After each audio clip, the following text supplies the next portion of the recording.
மேஷ ராசி நேயர்கள் அனைவருக்கும் வணக்கம். உங்க வாழ்க்கையை மாத்த போற சில முக்கியமான ரகசியங்களை பத்தி இந்த வீடியோ பதிவுல முழுசா சொல்லியிருக்கங்க. அதனால இந்த வீடியோவை ஸ்கிப் பண்ணாம பாருங்க. சிவபெருமானுடைய நாமத்தை சொல்லி வீடியோ பதிவை தொடங்குறேங்க. ஓம் நமச்சிவாய. உங்களால முடிஞ்சதுன்னா கமெண்ட் பாக்ஸ்ல ஒரே ஒரு முறை கமெண்ட் பண்ணுங்க. இன்னும் நம்ம சேனலை சப்ஸ்கிரைப் பண்ணலனா மறக்காம சப்ஸ்கிரைப் பண்ணிக்கோங்க. வாங்க வீடியோக்குள்ள போலாம். மேஷ ராசி நேயர்களே, உங்களை பொறுத்த வரைக்கும் இப்போ கிரக நிலைகள் எப்படி இருக்குன்னு பார்க்கலாங்க. தன வாக்கு குடும்பஸ்தானத்துல செவ்வாய் பகவான் இருக்காருங்க. தைரிய வீரிய ஸ்தானத்துல சூரிய பகவான் மற்றும் புதன் பகவான் இவங்க ரெண்டு பேரும் கூட்டணியில இருக்காங்க. சுகஸ்தானத்துல குரு பகவான், பஞ்சமஸ்தானத்துல சுக்கிர பகவான் கேது பகவான் கூட்டணியில இருக்காங்க. லாபஸ்தானத்துல ராகு பகவானும், அயன சயன போகஸ்தானத்துல சனி பகவான் இருக்காருங்க. இப்படி கிரக நிலைகள் இருக்குதுங்க. அன்பான மேஷ ராசி நேயர்களே, இனி வரக்கூடிய நாட்கள்ல உங்களுடைய வாழ்க்கையில மிகப்பெரிய திருப்புமுனை நடக்கிறதுக்கு காத்திருக்கு. பல நாட்களாக மனசுல வச்சிருந்த ஒரு ஆசை உங்களுக்கு நிறைவேற போகுது, அல்லது எதிர்பாராத சம்பவம் உங்களுடைய வாழ்க்கையின் திசையவே மாத்த போகுது. இனி வரக்கூடிய நாட்கள்ல நீங்க எடுக்கக்கூடிய ஒரு சின்ன முடிவு கூட உங்களுக்கு மிகப்பெரிய பலனை கொடுக்க போகுது. அதே நேரத்துல நீங்க ஏதாவது ஒரு சின்ன விஷயத்துல அலட்சியமோ அல்லது கவனக்குறைவோ இருந்துட்டீங்கன்னா அப்படின்னா தேவையற்ற பிரச்சனைகளையும் உருவாக்கலாம். அதனால எந்தெந்த விஷயத்துல எல்லாம் நீங்க கவனமா இருக்கணும், எதுவெல்லாம் உங்களுக்கு சாதகமா இருக்க போகுது அப்படிங்கறத பத்தி தான் இந்த வீடியோ பதிவுல பார்க்க போறோம். மேஷராசி அஸ்வினி நட்சத்திரம், பரணி நட்சத்திரம், கார்த்திகை நட்சத்திரம் 1ஆம் பாதம்ல இருக்கவங்களுக்கு உங்களுக்கான கிரக நிலைகள் எப்படி இருக்கு அப்படின்னு பார்த்தீங்கன்னா, குடும்பஸ்தானத்துல செவ்வாயும், சகோதர ஸ்தானத்துல புதனும் சூரியனும், சுகஸ்தானத்துல குருவும், புத்திரஸ்தானத்துல சுக்கிரனும் கேதுவும், லாபஸ்தானத்துல ராகுவும் இப்படிலாம் இருக்காங்க. இதன் காரணமா பார்த்தீங்கன்னா சில நேரங்கள்ல உங்க மேல உங்களுக்கே நம்பிக்கை குறைய மாதிரி இருக்குங்க. குடும்ப உறுப்பினர்களிடத்துல மதிப்பும் மரியாதையும் அதிகரிக்கும். அதே நேரத்தில் சுபகாரியம் தொடர்பான முயற்சிகள்ல முன்னேற்றம் உண்டாகும். உங்களுடைய கடின உழைப்பு மற்றும் புத்திசாலித்தனமா நீங்க செய்யக்கூடிய முயற்சிகளுக்கு பாராட்டுகள் கிடைக்கும். எதிலும் சுறுசுறுப்பாகவும் புத்துணர்ச்சியாகவும் நீங்க செயல்பட போறீங்க. உத்தியோக பணிகள்ல உயர்வான சூழல்கள் இருக்கும். நீங்க நீண்ட நாட்களா மனசுல நினைச்சிட்டு இருக்கக்கூடிய காரியங்கள் நல்லா நடக்கணும்னு மெனக்கெட்டு சில விஷயங்களை செய்வீங்க. அதுவெல்லாம் உங்களுக்கு நல்ல பலனை கொடுக்க போகுது. உடன் பிறப்புகள் மூலமாக உங்களுக்கு ஒத்துழைப்புகள் கிடைக்கும். வீடு மனை விற்பது தொடர்பான முயற்சிகள் கைகூடும். பொது வாழ்க்கை மற்றும் சமூக பணிகள்ல அலைச்சல்கள் ஏற்பட்டாலும் உங்களுக்கு அதன் மூலமாக ஆதாயமும் கிடைக்க போகுது. நீங்க எந்த இடத்துல கவனமா இருக்கணும் அப்படின்னு பார்த்தீங்கன்னா, மீன ராசியில சனி பகவான் வக்ரம் அடைகிறாரு.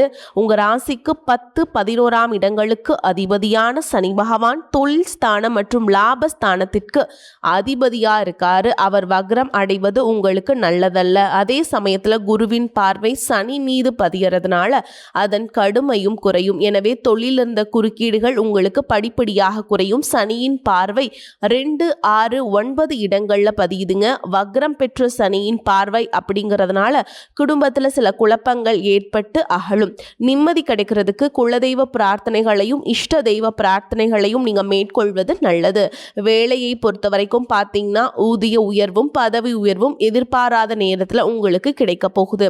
அதே சமயத்துல பெற்றோர் வழியில கொஞ்சம் ஆதரவு குறையலாம். வியாபாரம் மற்றும் தொழில் செய்யக்கூடியவங்க விழிப்புணர்ச்சியோட இருக்கக்கூடிய நேரமா இருக்க போகுது. கூட்டாளிகளால ஏமாற்றங்களை சந்திக்காமல் இருக்கிறதுக்கு அவ்வப்போது நீங்க கணக்குகளை சரி பார்த்துக்கிறது நல்லது. சினிமா மற்றும் கலைத்துறையில் இருக்கவங்களுக்கு சந்தர்ப்பங்கள் சாதகமாக அமையும். புதிய வாய்ப்புகள் கிடைக்கும். அத்தியாவசிய தேவைகளை எல்லாம் பூர்த்தி செஞ்சுக்குவீங்க. உடல் நலத்துல சின்ன சின்ன தொல்லைகள் இருந்தாலும் ஆரோக்கியத்தை மீட்டெடுத்து வருவீங்க. சுப செலவுகள் அதிகரிக்கும். உத்தியோகத்துல உங்களுடைய எதிர்பார்ப்புகள் நிறைவேறுவதோடு கூடுதலான பொறுப்புகளும் உங்களுக்கு கிடைக்க போகுது. இதுவரைக்கும் உங்கள் லட்சியத்துக்காகவும் குடும்பத்துக்காகவும் கஷ்டப்பட்டு உழைச்சு உங்களுடைய உடல் நலனை நீங்க கவனிக்காம விட்டிருந்திருப்பீங்க. இப்ப வரைக்கும் சிலருக்கு அது வெளியில தெரியல அப்படின்னாலும் சின்ன சின்ன பிரச்சனைகள் மூலமாக உங்களுக்கு தொந்தரவு கொடுத்துட்டு வந்திருக்கும். அந்த உடல் சார்ந்த பிரச்சனைகள் முழுவதும் குணமாகணும் அப்படின்னா அதற்கு தகுந்த சிகிச்சை முறைகளை எடுத்துக்கிறது மட்டும் இல்லாம உங்களுடைய உடல் நலனையும் நீங்க பாதுகாக்கணும். உங்ககிட்ட நிறைய ஆற்றல் இருக்கு, திட்டங்கள் இருக்கு, கடின உழைப்பு எல்லாமே இருக்கு. ஆனா உடல் ஆரோக்கியம் இல்லாம போச்சு அப்படின்னா உங்களால எதையுமே சாதிக்க முடியாது. இதற்கு பிறகாவது உங்களுடைய உடல் ஆரோக்கியத்துல நீங்க கூடுதலான கவனம் செலுத்தினீங்க அப்படின்னா நீங்க செய்யக்கூடிய எல்லா காரியத்திலையுமே உங்களுக்கு வெற்றி கிடைக்கும். எதிரிகளை எல்லாம் ஜெயிச்சு வருவீங்க. சிலர் பார்த்தீங்கன்னா நல்ல வேலை கிடைக்காம வீட்லேயும் சரி சமுதாயத்திலையும் சரி நிறைய பேருடைய கிண்டலுக்கும் கேலிக்கும் ஆளாகி இருப்பீங்க. இன்னும் சிலர் குடும்ப கஷ்டத்துக்காக பிடிக்காத ஒரு வேலைக்கு போயிட்டு இருந்திருப்பீங்க. இதற்கு பிறகு உங்களுடைய தன்னம்பிக்கை அதிகரிக்கும். புதிய புதிய தொழில்நுட்பங்களை கற்றுக்கிட்டு நல்லதொரு வேலையில் சேர போகிறீங்க. அரசியல்வாதிகளை பொறுத்த வரைக்கும் புதிய பொறுப்புகள் புதிய பதவிகள் எல்லாமே தானாக கிடைக்க போகுது. நம்மளுடைய குடும்ப உறவுகள் நம்மளுடைய நண்பர்கள் அப்படின்னு சொல்லிட்டு சிலருக்கு பெரிய ஒரு தொகையை கடனாக கொடுத்துட்டு அதை திரும்ப வாங்க முடியாமல் கேட்க முடியாமல் ஒரு விதமான மன அழுத்தத்துக்குள்ளாகி இருப்பீங்க. அதனாலே உங்களுடைய உறவு கெட்டிருக்கும். அந்த பணம் உங்களுக்கு திரும்ப கிடைக்காது அப்படின்னு நீங்கள் முடிவே செஞ்சுருப்பீங்க. உங்ககிட்ட பணம் வாங்கினவங்க அவங்களுடைய தவறை புரிஞ்சுக்கிட்டு மனசாட்சியோடு உங்களுக்கு அந்த பணத்தை திருப்பி கொடுப்பாங்க. குடும்பத்தில் இருக்கக்கூடிய நெருக்கடிகள் விலகும். செல்வாக்கு அந்தஸ்து உயரும். கடவுள் நம்பிக்கை அதிகமாகும். பெரியவங்களுடைய உதவிகள் உங்களுக்கு கிடைக்கும். உறவுகளில் இருந்த சண்டை சச்சரவுகள் முழுவதுமாகவே விலகும். புதிய நண்பர்களும் உங்களுக்கு உதவி செய்வாங்க. தொழிலில் ஏற்பட்ட நெருக்கடிகள் விலகும். பொருளாதார ரீதியாக நலிவடைந்த நிறுவனங்கள் முன்னேறவும் போகுதுங்க. மேலும் மேலும் எதிர்பார்த்த லாபமானது உங்களுக்கு வியாபாரத்தில் கிடைக்க போகுது. புதிதாக தொழில் தொடங்கணும் அப்படின்னு நினைக்கிறவங்க இந்த காலகட்டத்தில் நீங்கள் தொழில் தொடங்கலாம். இதுவரைக்கும் உங்கள் குடும்ப உறவுகளுக்கு நீங்கள் பெருசாக முக்கியத்துவம் கொடுத்துட்டு இருக்க மாட்டீங்க. எத்தனையோ கஷ்டமான சூழல்கள் உங்களோட எல்லாவற்றையும் சகித்து கொண்டிருந்த குடும்ப உறவு இந்த சகிப்புத்தன்மை இழந்து கடமைக்கு ஏதோ ஒரு வாழ்க்கையை வாழ்ந்துட்டு இருக்க மாதிரியான சூழல்ல இருந்திருப்பாங்க. என்னதான் நீங்க குடும்ப உறவுகளை பத்திரமா பார்த்துக்கிறேன் எல்லாத்தையும் பூர்த்தி செஞ்சு கொடுக்குறேன் அப்படின்னு சொன்னாலும் குடும்ப உறவுகள் கிட்ட நீங்க மனம் விட்டு பேசணும். நீங்க 20 வயசுல இருந்தாலும் சரி 70 வயசுல இருந்தாலும் சரி குடும்பத்தில் இருக்கவங்களுடைய மனநிலை நீங்க எல்லா கட்டத்திலையுமே புரிஞ்சுக்கணும். அவங்களுடைய வார்த்தைகளுக்கு மதிப்பு கொடுத்து சில விஷயங்களை திருத்திக்கிட்டும் சில விஷயங்களை மாத்திக்கிட்டும் நீங்க இருந்தீங்க அப்படின்னா உறவுகள் உங்களை தலையில தூக்கி வச்சு கொண்டாடுவாங்க. உங்களை பொறுத்த வரைக்கும் குடும்பத்துல நிம்மதி முழுசா கிடைக்கணும் அப்படின்னா சில இடங்கள்ல விட்டு கொடுத்து போறதுதான் நல்லது அப்படிங்கிறத ஞாபகம் வச்சுக்கோங்க. இவையெல்லாம் சரியா செய்யாத காரணத்தினால தான் நிறைய பேருடைய குடும்பத்துல கணவன் மனைவியா இருப்பாங்க. வெளியே போவாங்க வருவாங்க. ஆனா உண்மையான அந்யோன்யம் இருக்காது. சரியா பேசிக்க கூட மாட்டாங்க. சமுதாயத்துக்காக போலியான ஒரு வாழ்க்கையை வாழ்ந்துட்டு இருக்க மாதிரி இருக்கும். இதற்கு பிறகு உங்க வாழ்க்கையில் இதுவெல்லாம் நடக்கக்கூடாது அப்படின்னா மனம் விட்டு பேசி உங்க கூட அதிகமான நேரத்தை செலவிடணும். உங்கள் மேலே அவங்களுக்கு நம்பிக்கை வர மாதிரி நடந்துக்கணும். பண வசதி வாய்ப்புகள் எல்லாருக்கும் தேவை அப்படின்னாலும் அதை வச்சு நிம்மதியான அழகான ஒரு வாழ்க்கையை வாழ முடியாது. கோடீஸ்வரனாக இருக்கவங்க கூட கஷ்டப்படுறதையும் ஏழைகளாக இருக்கவங்க கூட சந்தோஷமாக இருக்கிறதையும் நம்மளால் பார்க்க முடியுது. சின்ன சின்ன விஷயங்களை கூட சரியாக பேசி முடிக்காத காரணத்தினால தான் பெரிய பெரிய பிரிதல்கள் எல்லாமே வருதுங்க. இன்னும் சிலருக்கு பார்த்தீங்கன்னா விவாகரத்து வரைக்கும் கூட போயிடுது. இந்த மாதிரியான விஷயங்கள் எல்லாம் உங்கள் வாழ்க்கையில் நடக்கிறதுக்கு நீங்கள் மட்டுமே முழுமையான காரணம் இல்லை. உங்களை மட்டுமே குற்றம் சொல்லிட முடியாது.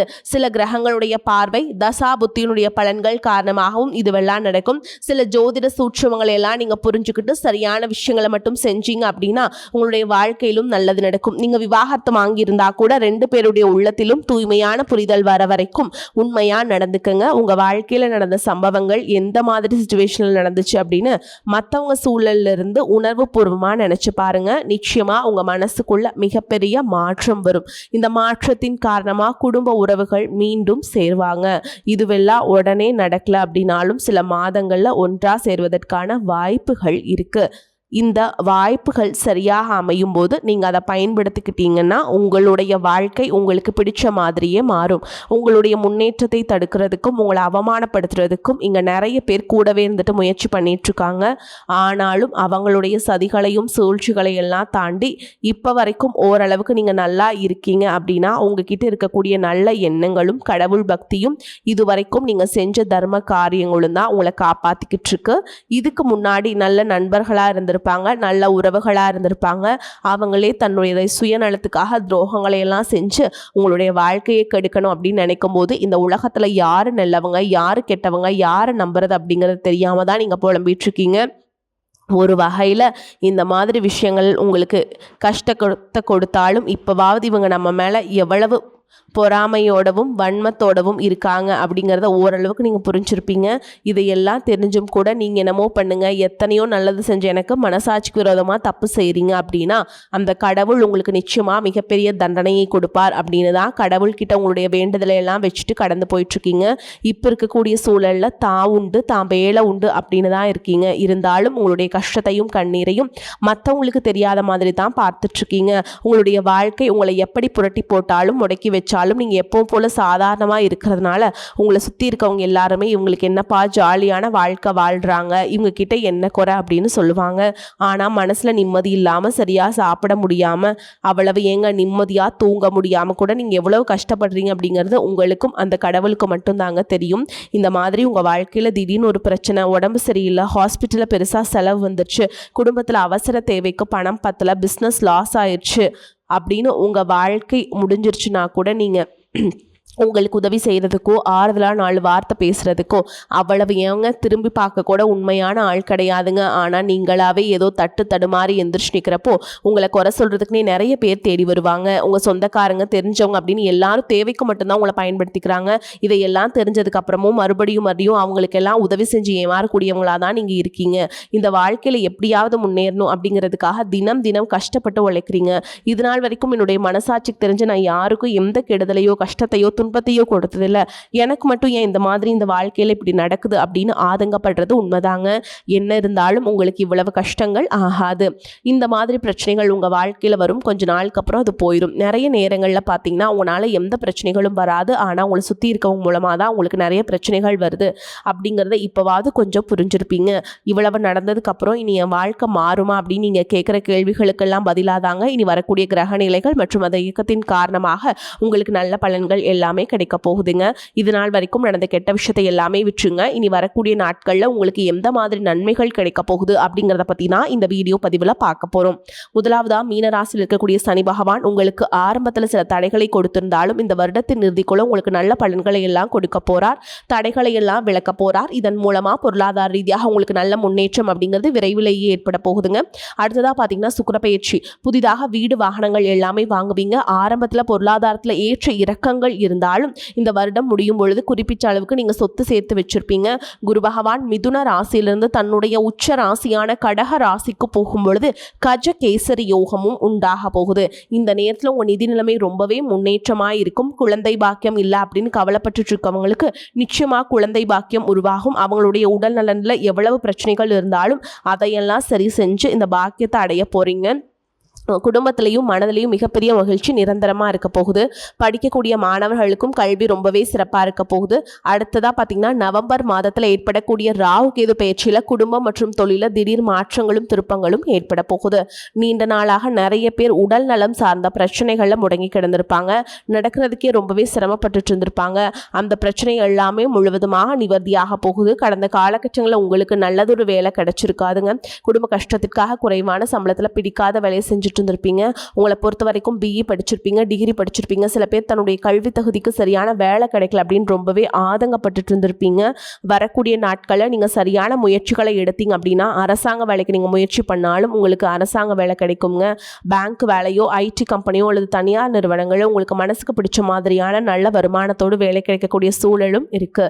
மேலும் கணவன் மனைவிக்கிடையே பார்த்தீங்கன்னா நல்ல அந்யோன்யம் இருக்க போகுது.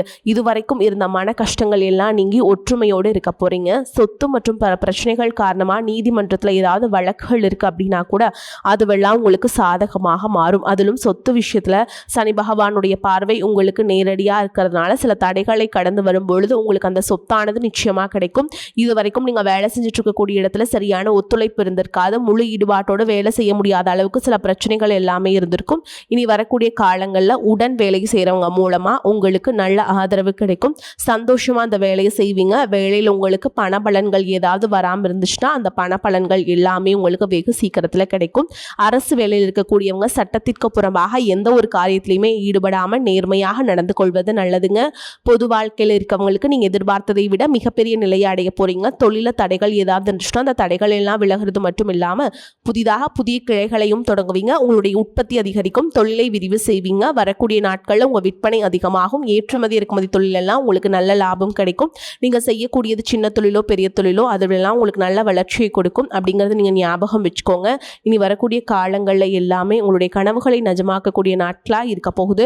குடும்பத்தில் முன்னேற்றமும் பொருளாதாரமும் கிடைக்கும் பொழுது உங்களுடைய சுய ஒழுக்கத்தில் நீங்கள் ரொம்பவே கவனமாக இருக்கணும். பேசக்கூடிய வார்த்தைகள், பழகக்கூடிய நபர்கள் எல்லார்கிட்டையுமே எந்த ஒரு இடத்துலையுமே தான் அப்படிங்கிற ஒரு கர்வத்தை மட்டும் நீங்கள் வச்சுக்க கூடாது.